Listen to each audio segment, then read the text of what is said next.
What's going on, guys? I hope you are doing well and welcome back to the channel. Today is going to be a little bit different of a video. I recently was looking around at some of the new games that are coming a little bit later this year, and I thought it would be kind of fun to put together a little list of the ones I'm most excited for, give you a few details on the games, and tell you why I'm excited about them. But, of course, if you are new here, please go ahead and click that subscribe button and like the video if you do enjoy content like this, as I am pretty new and it does help me grow the channel and get more of this content to all of you. But let's go ahead and start things off with a game that actually doesn't even have a release date yet, and that's Indiana Jones and the Great Circle. That is an Xbox Studios game. It is made and developed by Machine Games, who is behind the Wolfenstein series. It is coming in 2024. It still, like I said, doesn't have a release date, but everything that we've seen from the trailers is first-person action, and I think that Machine Games has really done a great job of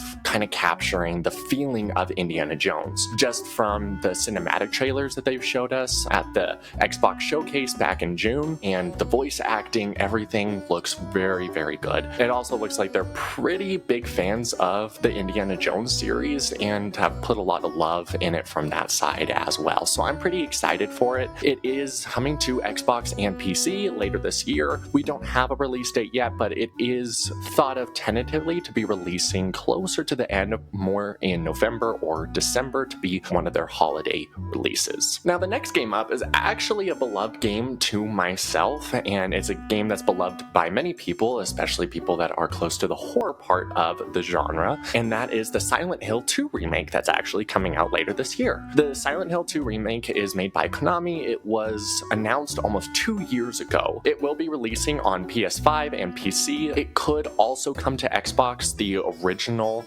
Silent Hill 2 actually released on PlayStation, but then came over to Xbox a couple months later, so it's a good chance that it still will come to Microsoft. But these are very, very well known. The Silent Hill franchise, and Silent Hill 2 especially, is kind of known for being the precious gem out of the entire series. It is so incredible with its atmosphere. The moment that you walk into the town and the psychological elements from the horror and the character designs and where they wanted the inspiration to come from all of their different monsters, it's actually really in depth, and it's inspired a lot of the horror games that we have today, and even a lot of the horror franchises within movies and shows. So this is definitely one that I'm much more excited for later this year. It is releasing on October 8th, and I will definitely be picking it up. And the next game that I'm pretty excited for is Black Myth: Wukong, and this is actually releasing a little bit later this month on August 20th. It is an action RPG made by Game Science. It is inspired by the classic Chinese novel Journey to the Middle of the Earth. This was announced quite a while ago, and it did receive a little bit of a setback because it was upgraded to Unreal Engine 5, and because of that, all that they have showed since then, all of the gameplay moments, all of the cinematics look incredible. It is often being referred to as a Souls-like, with drawing comparisons to a series like the Dark Souls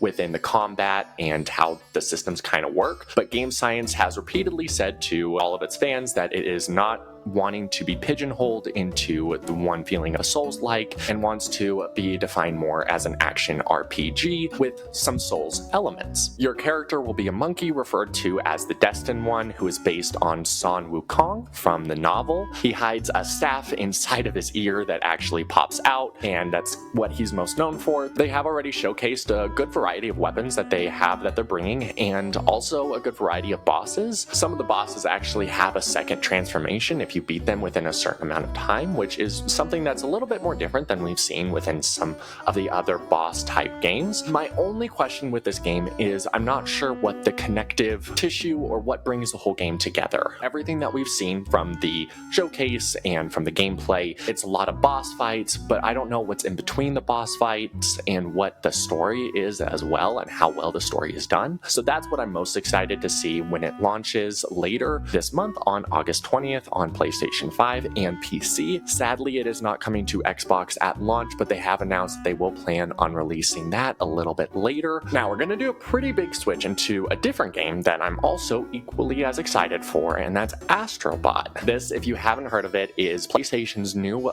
platformer and puzzle game. All the reviews of people that played it back at Summer Games Fest have been incredible, with people saying that it's going to be a contender for Game of the Year. Now, I am on the side that I think that we should have a lot more of these E for Everyone and platformer type games. Back on the PlayStation 3 and Xbox 360 generation, we had a lot of platformers with games like Spyro, Ratchet and Clank, the Crash trilogy. You just had a lot of games that were being made for a wider range of an audience, and that was especially made on PlayStation, and it looks like PlayStation is continuing that trend with Astro Bot. Astro Bot was previously packaged with the PS5 as an additional game, but it wasn't fully fleshed out, so this is the first time that we're getting an official AAA Astro Bot title, and it looks incredible. This will be releasing only on PlayStation 5 and PC on September 6th, so if you are excited for it, you can check it out there. And the final game that I wanted to bring up is definitely one of the more popular games this year with Assassin's Creed Shadows. I know that there's been quite a bit of controversy around their game and their use of the samurai, but I am just looking at it from the side of being an Assassin's Creed fan from growing up, and loved the Black Flag and Assassin's Creed 2 and 3, some of my favorite games, and still are. I go back to Assassin's Creed Odyssey a lot. Now, I am pretty biased because I was obsessed with Greek history and culture when I was younger, so as soon as that game came out, I was really big fan of, and I will say, as a game, I think Assassin's Creed Odyssey is really, really good. As an Assassin's Creed game, maybe not the same, but that might be for a different video. Let me know if you want me to talk more on that. This will be made by Ubisoft Quebec, and it will be on their updated Anvil engine. Ubisoft Quebec previously did expansions for Assassin's Creed 3 and Assassin's Creed Black Flag. Then they got the green light for their own mainline game with Assassin's Creed Syndicate, which in a very similar way is combining the dual protagonist within AC Shadows. So I think that that's the reason that Ubisoft Quebec is working on this, is because they already have experience working with a dual protagonist system. They also worked on Assassin's Creed Odyssey, which,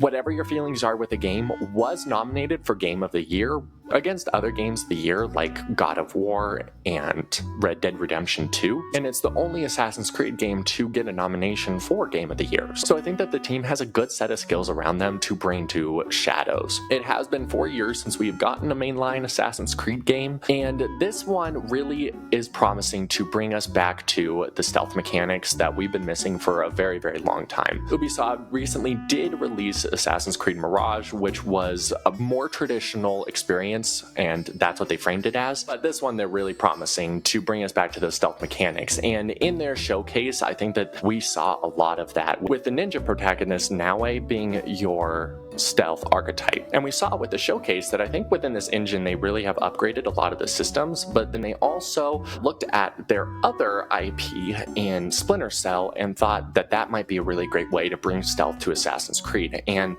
I think that it is. You can see that Naue is breaking down lights and is sneaking through the shadows, as the game suggests with its name, but with the extra tools that they've given with a grapple hook and that you can throw things at light to knock them out, it adds a lot more character agency on how you want to play each game. And if you want to play a game with stealth, you can, or if you want to play it with a completely different character, you can as well. They're not going to force you to play one way or another. They've already said that if you want to play 95% of the game as one character or the other, you can. They will have certain story parts that you will have to play as certain characters, but that is to be expected. They also have promised a dynamic weather system, which sounds pretty novel, and it is an internal clock within the game that as you progress and as you spend more time in the game, the seasons will change, and these seasons will affect how you play the game. For example, in the winter, you will have icicles that will form on roofs, so if you are sneaking on a roof, those icicles can fall off and alert guards or even kill guards. In the summer, you'll have ponds that you can sneak under and you can hide,